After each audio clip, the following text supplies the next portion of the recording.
In a world where jet engines roared into the skies, one old propeller plane refused to die, a relic from World War II that outlived aircraft twice its speed and 3 times its size. This is the story of the plane that just wouldn't quit. In 1935, while the world raced toward war, the Douglas Aircraft Company built something no one expected. A transport, plain simple, reliable, and almost impossible to break. The Douglas DC-3. And during the war, its military form, the C-47 Skytrain. It didn't look powerful. It wasn't fast. It wasn't armed with machine guns or rockets. But it had something most warplanes didn't. It could take off from almost anywhere, survive damage that would destroy other planes, and keep flying in the harshest conditions on Earth.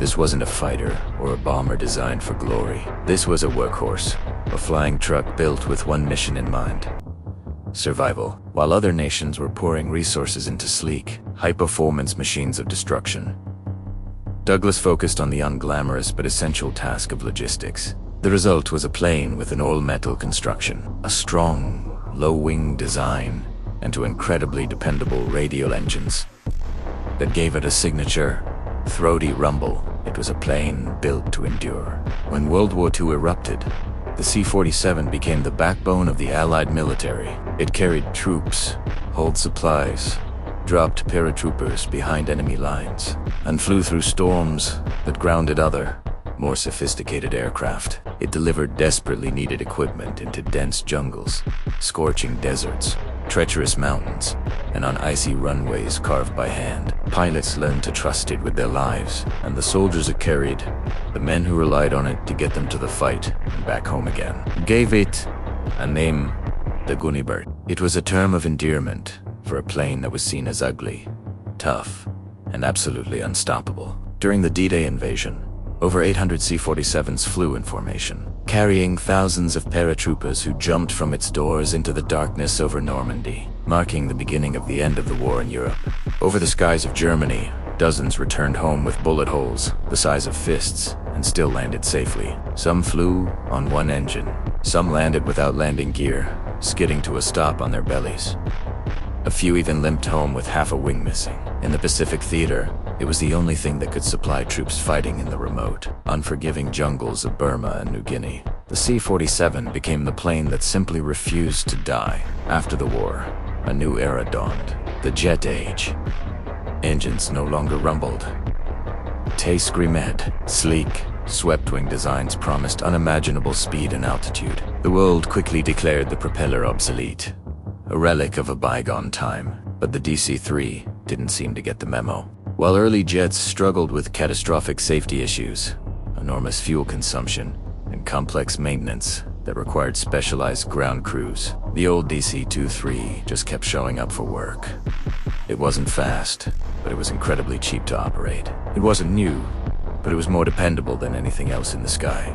Airlines that had retired their DC-3 South for flashy new jets found themselves pulling them back out of storage when the new planes were grounded for repairs. And in dozens of developing countries, pilots all came to the same conclusion: if the DC-3 can't fly the route, nothing can. As the years turned into decades, one by one, the early jetliners that were meant to replace the DC-3 began to retire.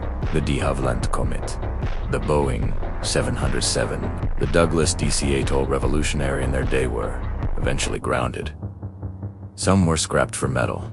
Some became static displays in museums. Others simply disappeared, their memory fading from the public consciousness.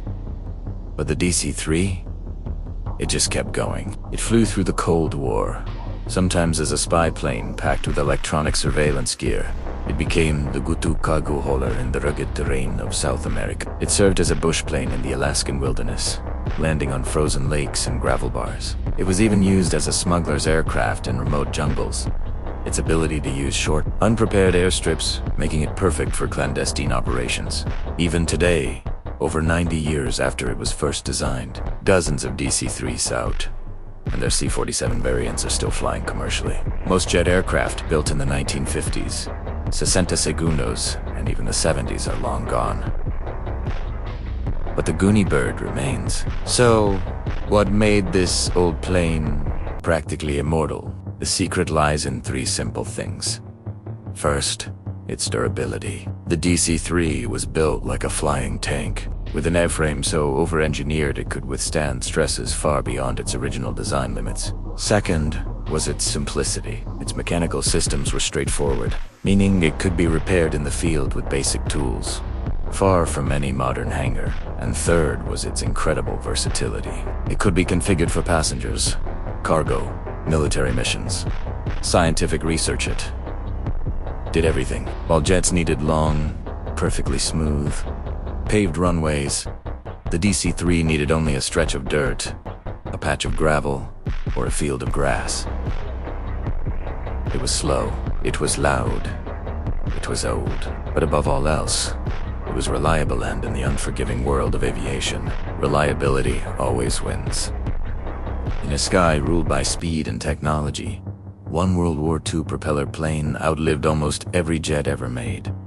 A survivor of war, a fighter of storms, a legend that refuses to fade. The Douglas DC-3, the plane that wouldn't die. Thanks for watching. If you enjoyed this story of a quiet warrior, make sure to subscribe for more.